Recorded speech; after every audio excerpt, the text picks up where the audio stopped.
Okay, so this story, it starts to get interesting from here. Yes. After the subsea, just a year later, right? Right. Actually, less than a year later, I'll put it at about 6 to 8 months later. Right. Okay. I actually had this company town hall that I was attending. So it was like a meeting of sorts. Right. Held, at a convention. Okay. So of course, me being me, I sort of left halfway. That is not uncommon behavior, so I totally get you on this. I may or may not have not attended a few town halls in my career as well. Carry on. Yeah, so I left with a group of close friends, Right. okay, and colleagues actually. Would you like to? Are they still working in the same bank? No. You can, That is why I'm sharing it right okay. now. Yeah. Lucky you. Okay. So you guys went off from the town hall. Yes, right? and not only did we leave the town hall, Right. we actually went for some drinks. And this was at lunch? Yes, it was at lunch. Wow, again. Okay. Something I have not done before. Sure. That is something new. So what happened after that? Okay, so after leaving town hall, Right. going for a couple of drinks, right? What happened was we walked past an authorized dealer, okay, Right. that so happened to, I actually, placed an interest for a Daytona. So they knew who you were already. Yes, and I would assume so. Yeah. Okay. Yeah, so I walked in, okay, told them, hey, look, previously I actually had my interest, Yeah, you placed your name down for Yes. an interest in this Daytona. So they Correct. Right. So the same piece, okay, Right. the same exact piece. Told them, look, I've been waiting for a good 2 years. Yeah, so you were still waiting for the WhatsApp reply Yes, from that pretty correct. girl. I see. And I was like, because I, a bit tipsy, so Yeah. Liquid courage. Yeah. I tell you, liquid courage. That works every time. Yeah. And so you walked in and what did you say? So I told them, hey, look, if you're not gonna allocate me a piece, okay, then I'm gonna be really disappointed. So And did you threaten to go to another authorized dealer? I did. Something to learn, guys. Yeah. If threaten the girl who's not replying to talk to another pretty girl. Wait, that doesn't work. Okay, shit. Okay. Anyway, so then what happened after that? So this was at lunchtime still. Yes, it was. I would put it at about 2 or 3. 2 or 3 p.m. Yeah, but this was on a Saturday, of course. So Right. there weren't a lunch crowd. And Okay, all that. I see. Okay, but yeah, basically it was quite peaceful, quite empty. So of course I was a bit loud. Right. Yeah, but somehow that worked. It worked for me. Of course, I wasn't really expecting them to allocate me a piece, but I was like, okay, I'm going to reinforce my requirement. Your okay. desire to Yes. own one, right? Correct. And then I just confirmed with them that they took down my particulars, then I left. Right. So just went opposite the AD, okay, Right. the authorized dealer, to have this late lunch, okay, at Burger King. Right. So it was really vivid for me, that memory, because it was really, really interesting, Right. for this allocation. I sat down barely 15 minutes into my mushroom Swiss burger. Okay, I ordered mushroom Swiss and I upsized. Right. And Yeah. Right. Chomping down, I received a call Right. from an unknown number. Right. So it wasn't a scam call. It was from Thankfully. yeah, the authorized dealer. They told me that they happened to have one piece with them and asked me if I was keen. So another way to think about this is that they had it all along, but somehow they just gave you they just ignored you basically, or basically didn't think to call you. Right. You guys got to buck up, man. Really, just kidding. So I still want to buy watches from you guys. So that's just a joke. So right. So basically they called you an hour later. About 15 minutes. 15 minutes. Wow. So 15 minutes. So what happened after that? So they told me like, look, if I'm serious, okay, I can head down right now, place a deposit, and they will allocate me the watch. They will reserve the watch for me. Right. So I was quite taken aback. I thought it was a scam call. Right. Obviously it wasn't, because Right. I just did the request, okay, for this piece. And so I told them, look, give me 15 minutes, okay? Right. I'll head back down and place a deposit. Yeah. So that was what happened. Baller, guys. Baller alert. Yeah. Carry on. No, it wasn't really okay. So I was really like prepared, Okay, because this was the piece that I really wanted to get. It was something like that my dream watch. you've already sort of prepared, whether it's Yes. financially, fiscal wise, Yes. you're prepared for already. I see. So I was ready. I was Okay. ready. So as long as they gave me the goal, they told me that they had the piece or they have the piece, I would get it. So yeah, I finished my burger in 5 minutes instead of 15. Told my friends, hey guys, look, you all just wait here, okay? I'll go and settle something with Right. the AD. Walked in, placed the deposit. 10 Right. minutes later, I came out. A Right. happy man. Apart from the original sort of seduction of the piece From CY, yeah, right? from CY, and then I guess why did you specifically go for the chocolate dao in this case? It's an oyster flex. Yeah. It's with a ceramic bezel, Yeah. and very, very interesting chocolate dao, which is not the most common iteration of a Daytona typically that Yes. one would get. So Correct. why did you decide on this piece specifically, and I guess how does it make you feel now after owning it for some time? So this piece obviously wasn't the piece that CY showed. Sure. Me. His was a stainless steel model. Right. Okay. But for this piece wise, what really caught my attention was three things. Right. The first one was the rose gold setup. Okay. Rose gold really appealed to me after I got my first piece. Right. Okay, of course, the rose gold, the hue of the gold, it actually faded a little, but then rose gold actually stuck to me. So I really like rose gold. So that was the first thing that caught my attention. Second thing was actually the chocolate dao. Right. Okay, the chocolate dao wise with the Arabic numerals, right? They actually stood out Right. quite a bit.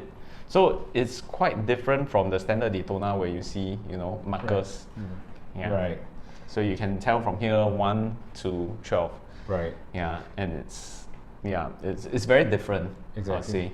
Yeah, so that actually appealed to me as well. Then of course the third point for this piece is that it runs on, or rather it comes with this configuration of an oyster flex bracelet. Right. Which is Yeah, so it's very different from the stainless steel models that we used to see in the market. it's a lot sportier, you think? And, Yes. And I guess the design of it makes it more comfortable to wear in a way. Yes. In this climate also, Yeah. and I guess when you're out and about, as opposed to a heavy. Yeah. Right, because Exactly. this is already in gold. Typically, it's heavier than the stainless steel. So having the oyster flex sort of balances it out in a Yeah. way on your wrist. Right. Yes. So And- so do you normally wear this? Not so much because Not so much? Yes, so this is once. It has always been my dream watch. Right. It is still my dream watch. Okay, sometimes Wow. I dream of it, even though it sits in my watch finder. Okay, but I don't usually wear it unless I'm going for dress functions. Right. And but there were some occasions where I brought it for a swim. Wow. So okay, to be fair, right, it was just 1 or 2 occasions lah. But I didn't really want to leave it in the gym locker. So yeah, I just Right. wore it and went for a swim. I see. So it is really sporty. Okay, you can't really tell, although it's in rose gold, right? But it's not glaringly obvious. It's not how to say, sort of ostentatious. Yes, in exactly. your face. Yeah, it's not. and conveys a sort of rich bitch lifestyle. Correct. I see. Yeah. I see. I agree. I But think it retains the sportiness. If you notice, even for rose gold, Yeah. it's really sporty. Certainly And does. yeah, you can wear it basically for any occasion. right. So I think with this we all know that that Kervin wears his ceramic for jogs, and he wears an a rose gold oyster flex Daytona for swims. That Or is- 1 or 2 occasions. That is a life that I dream of as well. So in a way, your life is my dream life while you have your dream watches. That is quite something. That is an amazing. Okay, so for this piece itself, right, after this piece, Right. I actually thought of stopping Right? because this was the dream piece. Yes. But of course, many a times, dream pieces, they satisfy, one aspect of your dream, but Right. it doesn't complete it altogether. Right. Yeah. So what happened immediately after getting this Right. was that the SA subsequently called me. Oh, and mentioned- the authorized dealer, right? So yeah, the authorized dealer, the sales associate, she called me and she mentioned that hey, look, Kervin, we have another piece, Right. another piece of a Rolex, a sports model, Right. that we think you might be interested in. And when was this? Like That was 2019? yeah, it was late 2019. Wow. So it was about 6 to 7 months after the purchase of my Daytona. Right. Yeah, so they were saying, yes, we have this piece. So I'm like, okay, what's the piece? Right. Okay, because at that point of time I was like, maybe I should stop. Should stop, yeah. This is getting a bit overboard, you know what I'm saying? So notice the responsible part of the responsible mind still at play here, but I guess wasn't all too responsible. But okay, sure. So how did that happen? Then so they called you and Yes. And had you known what this piece was? Because At it that wasn't point- quite new, right? It was a new release. I think Yes. only in 2017 or 2018. Exactly. So for this piece wise, right, this was the piece Right. that they were talking about. Right. It is the what we call the SD43. Okay. Right. It is a seadweller. Okay. Rolex seadweller. Right. Okay. But the difference between the normal seadweller and the SD43 is that this is a 43 mm. Right. Okay. Because it's an anniversary edition. That's right. So it comes with red words for seadweller. Right. Okay. Right. Yeah. And typically, maybe just for those who do not have a good understanding of $, $, are typically 40 mm watches. Yes. That has always been the case. Yeah. And I think this model was the first piece that sort of broke out of that mold Mhm. into a 43 mm piece and ceramic bezel Yes. and properly thick case as well. Yeah. I guess with the helium escape valve. Mm. For those of you who know. And the sound of the bezel turning is just sweet. I know because I own something similar and it's very, very nice. It's a really nice Yes. action with the bezel. Yeah. And so what happened with the watch story then? So I guess they called you and then you showed up and then... No, actually, no. For this piece wise, initially I told them no. Because You didn't want this? Yeah, because I've tried before.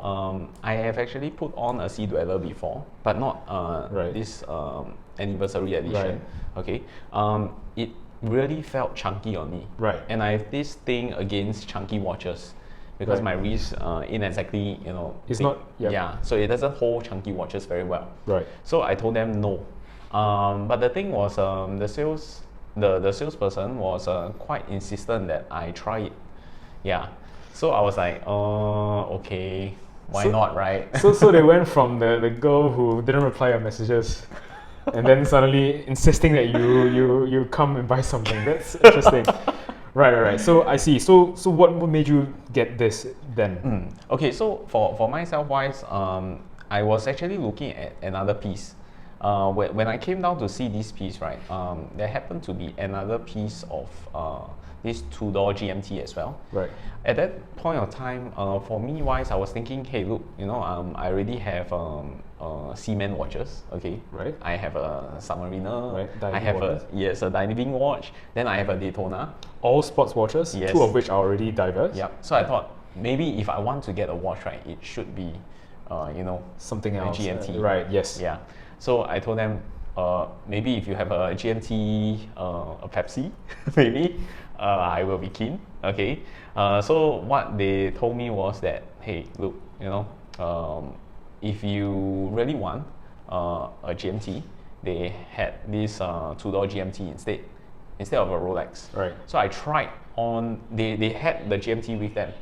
At that point of time, it wasn't exactly. It was already allocated to someone else. Right. So for me, I only had the chance to try it, but I didn't have the chance to buy it. Right. Yeah. So they told me like, hey, look, if you are getting this piece, right, then what's going to happen is that they will allocate me the two-door GMT as well. So Pretty good salespeople, I must say. a couple, sort of a couple deal, if you will. Yeah. A set deal. Right. That's excellent. You're doing it well, you guys. Okay, in case you don't know, I won a GMT on a Daytona. So yeah, amazing how. So all this happened in a span of 2 or 3 years. Which Yeah, I is amazing. was surprised as well. Yeah, When I that look is. back. I think a lot of these models are selling for insane premiums Right. in the grey market, Yes. and it's amazing how being Kervin and after purchasing such nice pieces, you're allocated such nice pieces as well. So, right, I guess it brings us to the oddball in the group here, but I know has a lot of sentimental value in terms of how you feel towards it. So do you want to tell us a bit more about this black sheep, literally, of the group? Tell us a bit more about it. So okay, I have this extra piece here. Right. I ain't exactly a sports model, a Rolex sports model, or an Omega. Right. Okay, it's not Swiss made for sure. Okay. I actually met my girlfriend. Okay, so I thought, me being into watches, and I realized that she was into watches. She is actually still into watches as well. Did she start earlier than you? I would say yes, because her first piece was when she actually graduated. So it was some time back actually. Wow. Yeah. That's wow. Okay, that's very cool. Yeah. So I was thinking, maybe I should get her something that is memorable, meaningful, something that is meaningful as well, something that would stick for both of us. Yeah. So I started looking at watches. Right. Of course, just knowing her early on into a relationship, right, it would not really make sense to give something, something extravagant. I so, see. I wanted it to be unique, but at the same time, something that's manageable and something that wouldn't, stress her out. This itself is actually a babyg limited edition Pokemon collaboration watch. Okay, Pokemon, something that I would never dream of wearing. Right. Okay, until recently. Okay. So it's quite unique in the sense that when you push a button, right, when you press the light, maybe you guys can't see it, but you can. Right. Alvin. So what happens is that a Pikachu will actually appear. No. Yes. What? Hold on. Whoa. Yeah, so you might have to cover it a little Oh, to see. I see it. So it's in the pixels of the screen. Yes. Wow, that is very cool. So it's a pixelated Pikachu. Okay. Right. And so it was quite interesting for me, and it wasn't really something that is not that is It's quite unique. It's outside of the ordinary, Yes. and certainly I think. I mean, it's really cute in a sense as well. I think in a public relationship, it certainly makes sense. Yeah. Especially if your significant other is into more cute things. Exactly. I suppose. It was being sold. Right. Of course, for a limited time only. So I rushed down during lunch. Okay. Right.